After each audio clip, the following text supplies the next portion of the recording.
Picked up this little bad boy for the shop to shear, to press, and a punch all in one machine.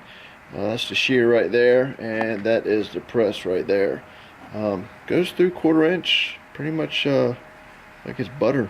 Just, I mean, right through it. So pretty much got it to cut some plate for doing some cups, and also just any of the 1/4 inch stuff that we've got to cut. It can do angle, it can do flat plate, 1/4 inch up to 4 inches, and like I said, it went through 1/4 inch like nothing.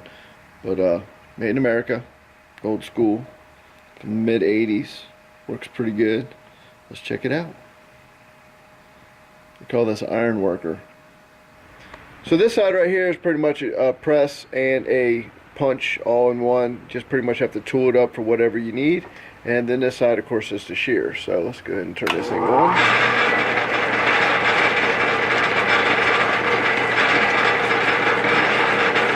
I can tell you pretty much right now, I think I'm going to make a little hand lever right about here. And just like that, went right through that 1/4 inch like it was nothing. So can't wait to actually get it into use, get it all cleaned up.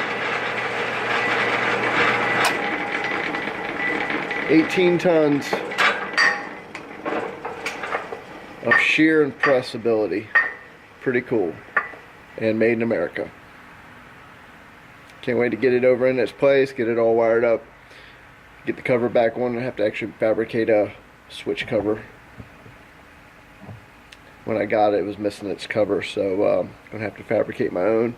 And I managed to ding my cage when I got it off the trailer, so I have to kind of fix a ding that I did. I had a oops. That's alright. That's what fabrication's all about. So this is the new machine for the shop. I can't wait to get it all tooled up, set up where it's supposed to be, and get it into production. Pretty much making metal trusses in the shop, so this machine will pretty much fit the bill for what I need. Anyways, hope you guys enjoyed it.